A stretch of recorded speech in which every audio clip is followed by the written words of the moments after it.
Hey, Jason Fladlien here with a weird video today on communication. I've used this in sales situations and in coaching situations, as well as in my own analysis on my limiting beliefs to try to unlimit them. And it comes from this concept, and I learned this in NLP, which is essentially the map is not the territory.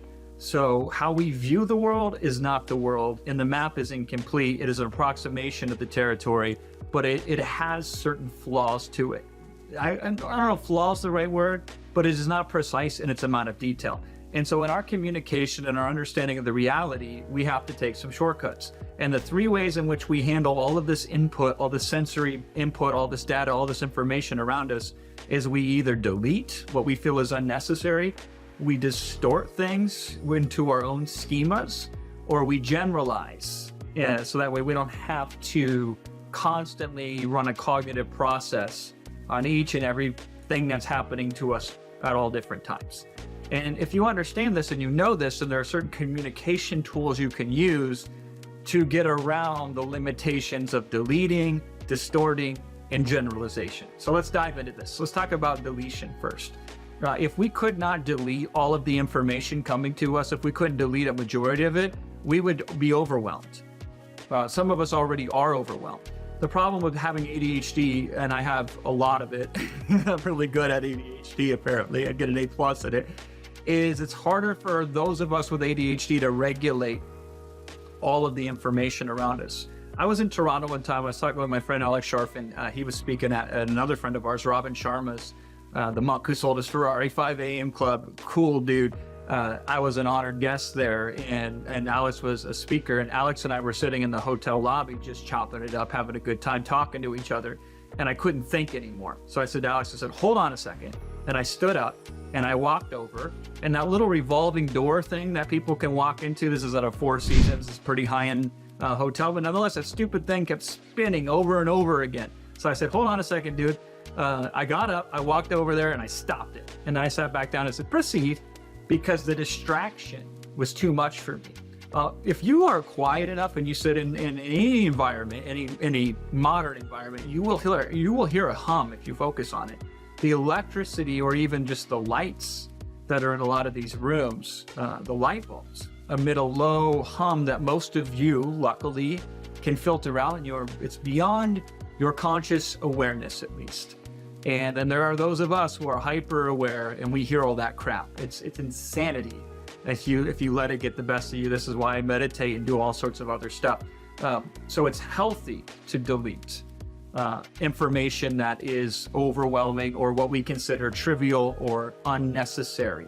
Now, sometimes the brain is not good at distinguishing between what is necessary and what isn't necessary, but nonetheless. So when you're dealing with people or you're looking at a situation, it's very easy to develop massive blind spots, knowing full well that you are encountering a small percentage. The map is not completely detailed. So when you're selling or when you're communicating to other people, you have to realize maybe most of the important information for them falls outside of the scope of what they can currently take in right now. So you can't play a game without a full deck of cards very easily. Let's put some more cards in the deck, or at least let's consider what's being deleted and should it continue to be deleted. I'm going to give you some examples of this. Let's talk about distortion now. Most of us, on a very simplistic way of looking at this, we distort either to optimism or pessimism.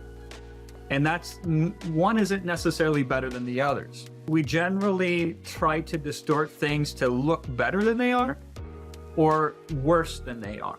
So the media distorts things to appear worse than they are because that gets attention. And people naturally are attracted to things that are outliers, that are uncommon. Common things get deleted very easily. Uncommon things stand out, and then they get distorted, where the more you're exposed to these uncommon things, the more they become common. I'm recording this right before a Halloween, and there's that old trope that, hey, careful, there's all these strangers sneaking in razor blades into the candy, and you got to examine every piece of candy. The statistics and the facts do not agree with that sentiment. In fact, the only time you really see anybody having any issues with candy is it's people it's not the strangers.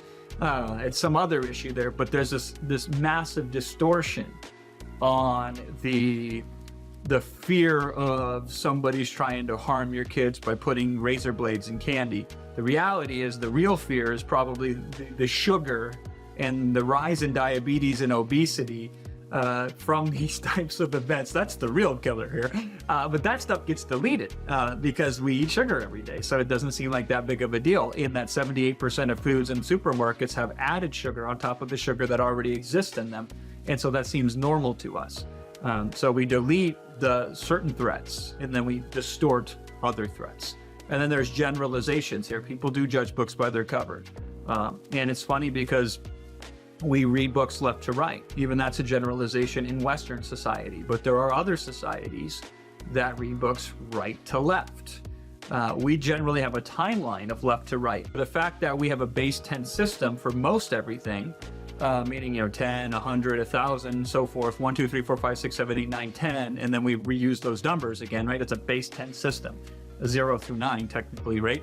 But time isn't a base 10 system.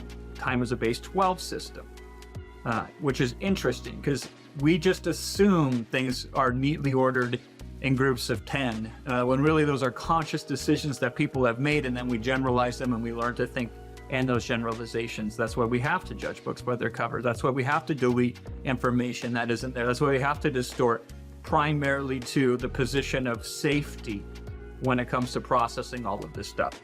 And so, first of all, it's good just to be aware of this, because if you're running into issues where you're having problems, consider the fact is you are not seeing things. So you got to bring in some scope. A new perspective can help see new things. When you're dealing with clients, it's not necessarily that they're stupid or that they don't listen to you. It's that their map needs to be updated. So how can we do some of that? Well, let me show you some of the ways, and they're not the ways you think. Most people think you just give them more information. It's the least effective way 9 times out of 10. And so when I'm dealing with clients, or when I'm selling and I'm listening and I'm communicating to my audience, one of the things that I'm looking for, listening for, or feeling about is what I just said there. That's a sense. So I said looking for, it's a visual representation. Listening for is a auditorial representation, or feeling for is a kinesthetic modality. And so if I can communicate it in terms of your map, I'm going to be more of an effective communicator. And you got to practice this effort. But after a while, you really pick up on it. Now, if you're communicating in mass, which is what I much prefer to do, that's why I like to do webinars, I'm going through all of those communication lenses. Because by the way, even if somebody's predominantly, from a language perspective, speaking in terms of feeling or hearing or seeing, if you give them see, hear, feel repeatedly, you give them 3 different ways to process it. It helps the individual, but it covers all the groups when you communicate with groups. So I've learned to be able to communicate in ways where I am visually talking some of the times, I'm speaking through the auditorial other times, and I'm using kinesthetic modalities as well in my communication.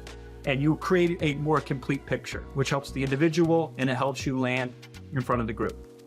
The whole concept of pacing.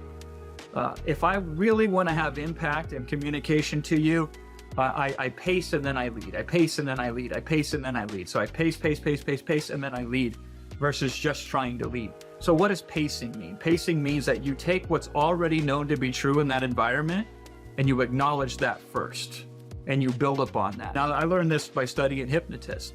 So they will say things like the following: as you sit in that chair and as you hear the sound of my voice, you begin to feel yourself relax. So 2 of those statements are factually unassailable. There's nothing that can invalidate them. And then the 3rd statement is a suggestion. It is not necessarily true, but it was preceded with 2 true statements. And the truest of all statements. And so you pace, and you pace, and you pace, and you lead. From a communication, this is why you have to start where somebody's at. So if they're frustrated and they're challenged and they feel like they're a failure, you say, you're frustrated, you're challenged, and you feel like a failure. What are you supposed to do? You got to start there. So you enter the reality before you could change the reality. So that's the concept of pacing.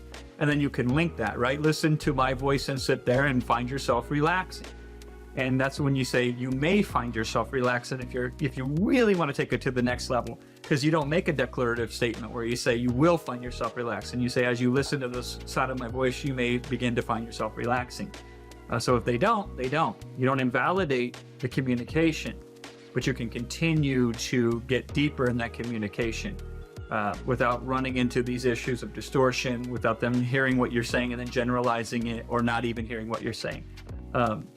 This is why learning to speak with precise ambiguity is the way that I think of it. Is I say things that are absolutely accurate without really being too specific, so a group of people all at once could associate and attribute their own meanings to them. So you may feel a certain sensation. This is a Milton Erickson thing that I learned. You may feel a certain sensation. Well, of course you're going to feel a sensation. I don't know what kind of sensation. It is a certain sensation. And so if you were listening and you got excited, you say, wow, that person really gets me and really understands me. But if you were hearing me and you got confused, you're like, okay, I'm confused. I do feel a sensation though. So this person is communicating to me in some sort of way that is making some sort of connection. And that's what's really powerful. When Erickson says the tomato plant can feel good, what he's really saying is you can feel good. But by directly attacking you can feel good might create opposition. Don't tell me what to do. This bypasses that. Another powerful way of communication that bypasses some of these limitations is the presupposition. I'm not sure exactly how quickly you'll come up with the answer. I use phrases like that all the time because now people are more open to those messaging within those limitations of generalization, deletion, and distortion. This bypasses those limitation filters. I'm not exactly sure when the answer will find you. Presupposes that the answer will find you.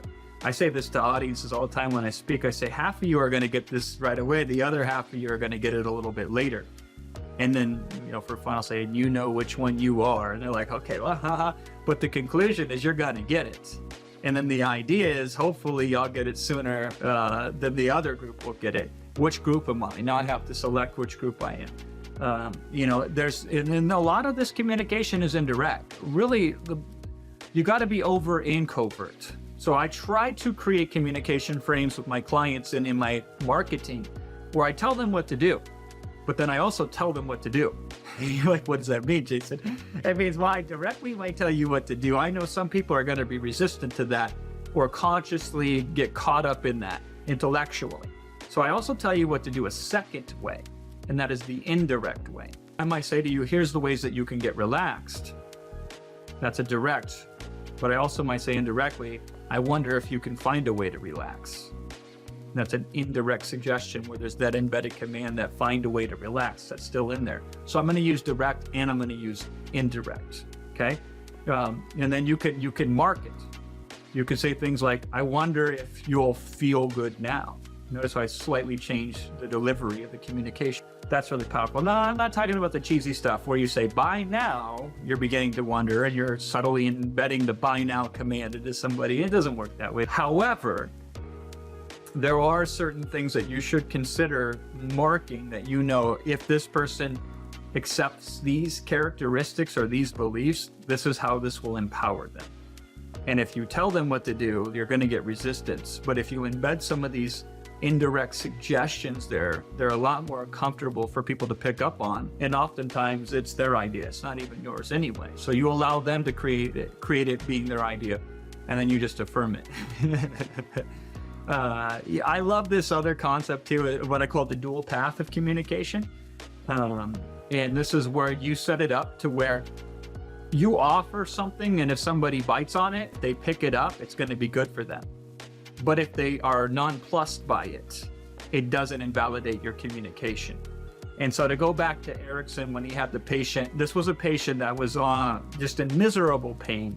They were actually given so many opiates or painkillers, and they didn't work, but they were now getting toxic sickness from the overdosing of pain medications. They were on their last few months. They were going to die, but family wanted this gentleman to die with dignity and without pain. And he was a farmer who really liked plants. And so Erickson talked to him mostly about tomato plants. And even though he was talking to him about tomato plants, he was talking to him really about how his body could find ways in which he could live comfortably at the end of his life. And so he goes and sees this patient the first time. And this patient is hyper resistant to hypnosis. And he's been programmed to avoid it. Erickson had to do conversational hypnosis. Second time Erickson goes to see this gentleman, he says, you know, hey, listen, I could talk to you more about tomato plants, and if I did, you'd probably go to sleep, a good sound sleep. And so he offers the suggestion that if I continue to talk to you about tomato plants, that you're gonna go into this hypnotic trance.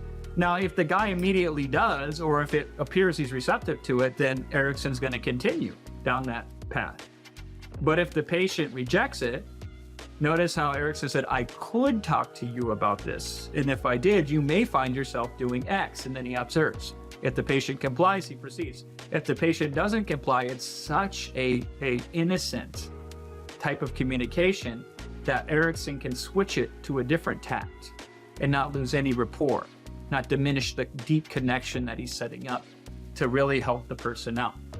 This is the finer points of communication. These are to get around the limitations of distortion, deletion, and generalization. The most powerful way is you put somebody in a controlled state of confusion, because then out of confusion, they seek understanding. Right now, that person is stuck, and this is how we unstick them. And I'll leave you with one more as we wrap this up. One of my very favorites is you take somebody back through the past and you bring it and you orientate it into the present. You can help them update the map. So Erickson would always talk about, when you would go to your first day of school, and when you first saw the task of writing and the letters of the alphabet, it seemed like an impossible task. And how do you recognize the difference between an A, a B, a C, and a D? And when is it a B and when is it a D? And is a 6 an upside down 9, or is a 9 an upside down 6? And while you were mastering those problems, you were forming mental images that would stay with you for the rest of your life. But you didn't know it then, you know? And while you're sitting there right now, the same thing is happening to you. So I'm giving you the patterns. A lot of them I learned from NLP and studying Richard Bandler here. But the patterns, you learn them, and then you learn that you don't need them anymore, because you understand the foundation and the bedrock behind these types of communication. And what's the final point? The point is the map isn't the territory, but we can do a lot with a map. And so when we're communicating to others or communicating to self, whether we're selling or we're helping limiting behaviors, we know what got somebody, including you and me, into this mess in the first place is we've deleted something we shouldn't have, or we've distorted something that we shouldn't have, or we've generalized something we shouldn't have. And we can obviously, and we do obviously, go at it consciously and directly. We should also employ the unconscious and the indirect, not just the overt, but the covert. Let's bring all the tools to the table if we really want to have meaningful, impactful change. Let me know how you think of that. Let me know if it's worked for you in some way, shape, or form. I'll see you in the next video.